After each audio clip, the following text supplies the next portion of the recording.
আব্দুল্লাহ ইবনে ওমর রাদিয়াল্লাহু তাআলা আনহু বলছেন, আমরা বসে আছি 10 জন, এই সময় এক যুবক আসলো, মাদানী যুবক, আনসারি যুবক, মদিনার স্থায়ী একজন যুবক।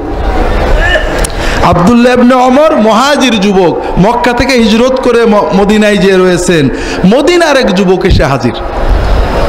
কেন? যুবক জানে নবীজি সাল্লাল্লাহু আলাইহি ওয়াসাল্লামের কাছে যে সব জিজ্ঞেস করা যায়,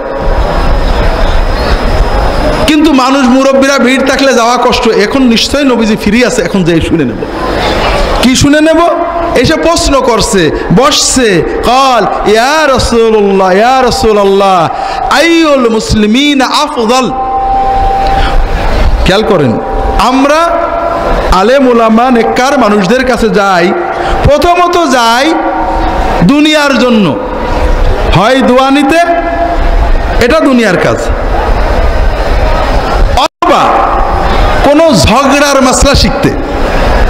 সমাজে ঝগড়া হয়, ছোটখাটো খুঁটিনাটি মশলা শিখতে। আমরা খুঁজে বেড়াই কোন হুজুর আমার পক্ষে বলে। এই যুবক সাহাবী ছোটখাটো বিষয় নিয়ে আসেননি, এমন একটা প্রশ্ন করলেন যেটা ইসলামের মূল চিত্র এক কথাই তুলে ধরবে।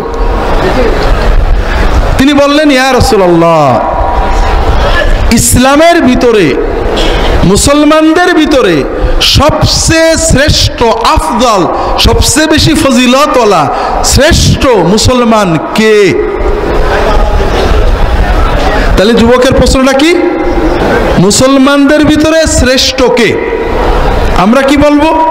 মুসলমানদের ভিতরে শ্রেষ্ঠ যারা রাজনীতি করেন বলে, যারা রাজনীতি মার খায়, যারা তরিকা করেন যারা তরিকা করে, যারা কয় মাদ্রাসা যারা কয় মাদ্রাসা করে, যারা রফাদাইন করে যারা রফাদাইন করে, যারা হানাফি তারা বলে যারা হানাফি তারা শ্রেষ্ঠ। আমরা ছোট ছোট খুঁটিনাটি বিষয় যেগুলো শ্রেষ্ঠত্বের প্রমাণ না, যেগুলো আল্লাহর পথে চলার প্রতিযোগিতা মাত্র, সেইগুলোকে নিয়ে আমরা ঝগড়া করি। আমাদের মনোজগৎ এত সংকীর্ণ, এত ছোট হয়েছে যে আমরা ইসলামের যে বড়ত্ব মহত্ব নিজেরাও ভুলে গেছি, মানুষের সামনে উপস্থাপন করতেও পাচ্ছি না। রাসূলুল্লাহ সাল্লাল্লাহু আলাইহি ওয়াসাল্লাম এগুলো কিছুই বললেন না। তিনি উত্তরে কি বললেন?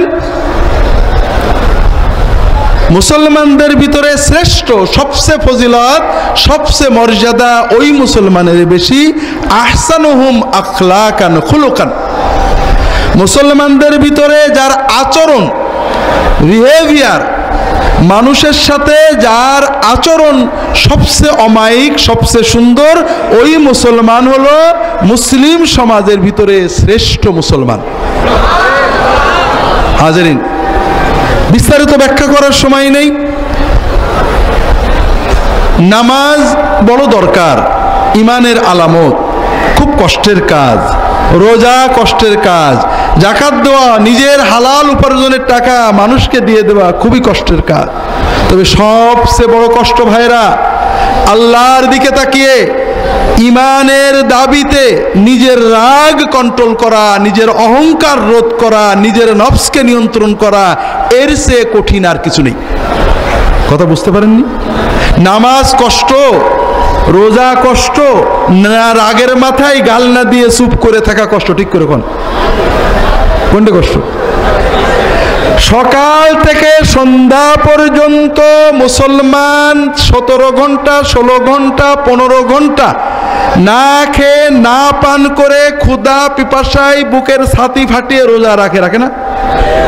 ক্ষুধা থেকে সবর করে আসে, সে গোপনে পানি খেলে কেউ দেখবে না, তারপরেও সে পানি না খেয়ে, ভাত না খেয়ে কষ্ট করে না? কিন্তু ওই মুসলমানই ওই রোজা অবস্থায় একজন একটা বাজে কথা করলে ভট করে রেগে খারাপ কথা বলে না? তাহলে 17 ঘন্টা না খেয়ে থাকা কঠিন, না রাগের মাথায় নিজেকে নিয়ন্ত্রণ করা কঠিন? হ্যাঁ, আপনারা বলবেন রাগ তো একটা মানে ন্যাচারাল, তো হুজুর কন্ট্রোল করা যায় না। এটাও একটা মিথ্যা কথা। আপনি প্রচন্ড রেগেছেন, একজন রিকশাওয়ালা আপনার পায়ের উপর চাকা তুলে দিয়েছে বা আপনার জামা ছিঁড়ে দিয়েছে, একজন গরিব মানুষ বাজে কথা বলেছে, একটা ফকির আপনার ধাক্কা দিয়েছে, আপনি যাচ্ছিলেন মসজিদ থেকে বেরিয়ে একটা ফকির জামা ধরে টান দিয়েছে, আপনি রেগে চোখ লাল করে তাকিয়েছেন, ঘুষি দেবেন বা রাগ করবেন। এমন সময় দেখেন আপনার পাশেই এমপি সাহেব দাঁড়িয়েছে, আপনাকে ডাক দিয়েছে, আপনার রাগ কি থাকবে? তাহলে এমপি